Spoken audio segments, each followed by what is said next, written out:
The mobile gacha game Alchemy Stars has shut down globally as of the release of this video, but where did it go wrong to warrant being in this position? From a seemingly colorful cast, vibrant world, and a unique twist on color-matching gameplay, Alchemy Stars had a lot going for it, its runtime spanning across more than 3 years. But as we know, all good things must come to an end. My name is Psyche, and welcome to the 4th volume of the series I like to call End of Service, where I upload a short review of a particular mobile game at the exact time and date that it shuts down. That time has come for Alchemy Stars as of this moment in history. But was the game any good? Let's find out.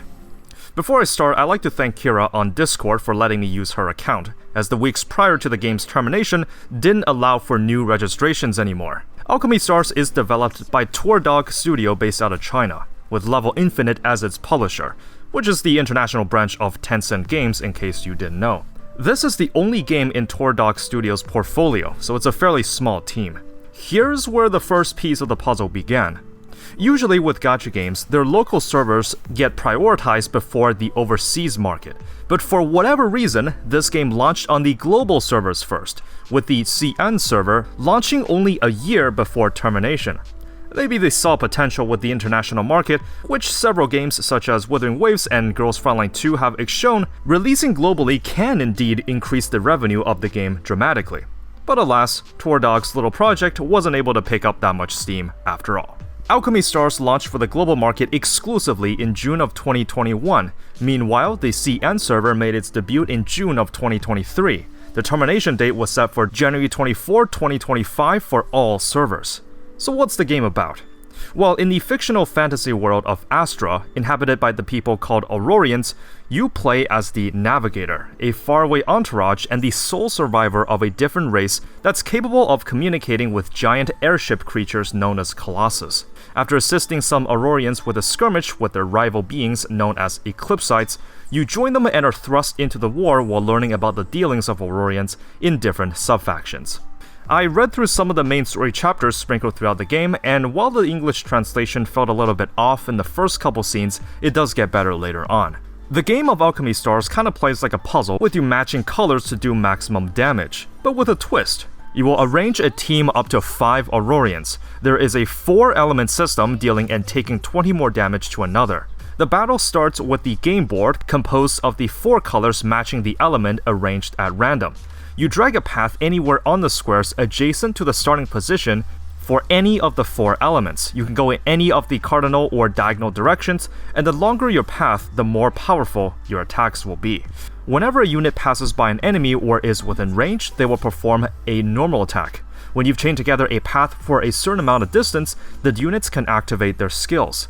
This can often matter which block you end up at, as the skills do have effective ranges. The enemies will act, then it's your turn again. Before charting a path, you can also use the 5 units' active skills. This can range from just straight up dealing damage, manipulating your position, or changing certain blocks to an element. I found that teams generally want to lean towards a single element, since you can more easily create a big brain play after manipulating the battlefield to create a long path with your selected element type. If you chain together a certain amount of blocks, you'll activate Aurora Time, which to my understanding is kind of just like an additional turn. Obviously, you'll eventually run out of blocks to chain, and your skills will enter cooldown, so you wouldn't be able to just keep spamming this out. It's a simple gameplay loop, and I was fairly fascinated by it as I saw a lot of potential on how this can be expanded upon. Even the sample characters given to you gave a small taste of what team synergy looks like, such as a skill that turns adjacent blocks to a certain color, then a healer healing for more, scaling off the number of the same element blocks that you just switched to. Some of the skill descriptions felt a little wordy, but once I just previewed it, it became super easy to understand. The lack of innovation is actually slated as one of the reasons for the game's decline, as the 3 years that the game has been live didn't introduce new mechanics that were too overly ambitious that shook up the meta. I feel like this would have been pretty cool if it was a one-time payment single-player game, as there wouldn't be any need for such innovation if it's just a product that's expected to be sold for one time. Because now, regardless if you wanted to give it a try, nobody can play this anymore. Some other critiques I had is that the sound design and skill cutscenes didn't feel that polished. Maybe it's because of me playing on an emulator, but I felt there was a lack of punchy sound effects or visuals if you pulled off a big move. This level of quality extends out to the overall design of the UI as well.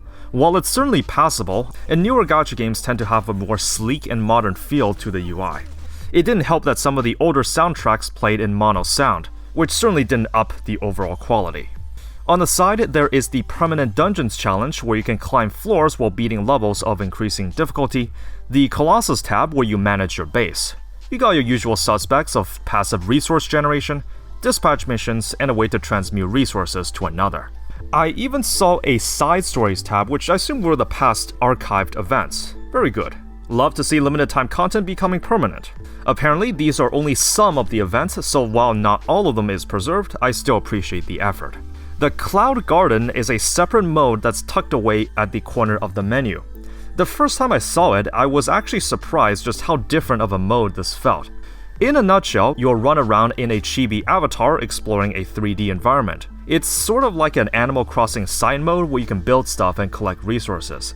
Chopping down trees and mining ores felt pretty monotonous, but hey, at least there's even Stardew Valley fishing. Yeah, you nearly got him! Wow, Paimon's stomach is rumbling already!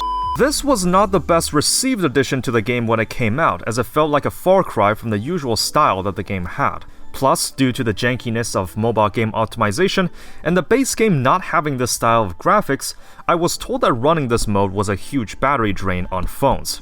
Even with the settings turned all the way up, the constant pop-ins and the janky controls doesn't bode well for me to want to mess around in the gardens further. Also, the game just froze after I tried to start an activity. You can maybe imagine it as a scuffed Serena teapot from Genshin. For your information, Love and Deep Space can run at 30 FPS minimum on the same emulator, so I'm guessing it's just not very well optimized. I felt like this mode was such a jarring change in the game's atmosphere and feels hugely experimental, though most will argue that it's an optional mode to keep things interesting. The issue with adding a feature like this is that you can't simply just take it back out without angering some fans. Now, I got to play with all of these late game build teams for free, but Alchemy Stars does do a lot of progression mechanics differently than most other gacha games. The first is that there's no separate gear or weapon gacha banner. When you get a character, their weapon comes included, but you can upgrade it and ascend it. The units themselves can undergo ascension, and every time you do that, it will reset their level back to 1, similarly to how it works in Reverse 1999. Their ascended form at level 1 is obviously still going to be better than having no ascensions. Since there is no RNG relic system, the game makes up for it in the increased amount of grind that you have to do. Plus, I heard that pulling duplicates off units can be a big deal, so there's that too. Progression is pretty streamlined with the sweeping mechanic, as expected from a newer gacha, though sweeping was not originally a feature at launch. Let's briefly talk about the gacha. Aurorians range from 3 to 6 stars, the rarest having a 2% drop chance, 5 stars being 9.5%, and the rest are 33 and 55.5% respectively. Rate-up banners do have the 50% coin flip system, but you can choose a wish list of 4 other units that will spook you at random if you miss the rate-up. Worth mentioning that only some banners had this feature, not all of them, for whatever reason. It's possible to lose 2 coin flips, as the rate-up is not guaranteed until you lose the 50-50 twice in a row. Since the wording here says this recruitment, I assume that the pity doesn't carry over. There's a soft pity at 50 pulls, in which every subsequent pull increases the 6-star drop chance by 2.5%. Each pull costs 300 of the gacha crystals, so if we use a generous 70 pulls mark for a 6-star, then the worst case scenario is 210 pulls assuming we lose the coin flip twice. That's 63,000 crystals for a guaranteed rate up 6-star of your choice. Of course, none of this matters anymore since the cash shop is disabled and no one can pull in the gacha after this video comes out anyways. The game did give out 1,000 free pulls when termination was announced, though I don't think this account claimed it in the inbox when it was still live. So, what exactly went wrong with the game? Well, from its track record, aside from having some divisive updates, I don't think the game did anything inherently bad to lose its fanbase. It's just that it never really picked up much steam. Alchemy Stars also had the displeasure of releasing shortly post-Genshin era, so everyone was probably playing that instead. Had this game released as a standalone single-player game, maybe it would have fared better. I overall thought the gameplay was pretty unique, but I can see how it could get stale and limit design potential. The game launched in 2021, and I feel Alchemy Stars could have succeeded if it went a little harder with designs and gameplay features. As you know, the gacha game market has exploded in popularity in recent years, with the demand for quality just being raised higher and higher. 2021 could have been a time for the game to catch the early waves of popularity, but this game was not able to capitalize on that. Much of the stagnation resulted in a dwindling player base, but it certainly didn't help that the main director, whose alias is also Tourdog, left the company to start up a new one. One cool detail I found is that there was a joke 2-star character released on April Fools that's literally Tourdog himself. By 2023, you can imagine that with the massive influx of high-quality titles, Alchemy Stars stood less of a chance. In an act of desperation, the game launched the CN servers in 2023 too, with an accelerated schedule, but regrettably, it flopped pretty hard. I can't speak in terms of the story's quality, but I feel whether it resonates with players will also factor into how much they will want to stay playing. Unfortunately, the main story was nowhere near to being finished, and it never will be at this point. Surprisingly, some even felt that the director Tourdog himself was the one holding the game back, and their leaving was for the better. Since when Tencent Games took over the publishing, they did some sweeping changes, such as redesigning character kits and quality of life improvements. But at that point, it was too little too late. The former director actually teased some alpha footage of the new game they were working on, sort of like a fantasy-like open world, also in the same universe. It looks decent enough, but with so many open world gacha games pushing the bar in terms of quality, does it really stand a chance?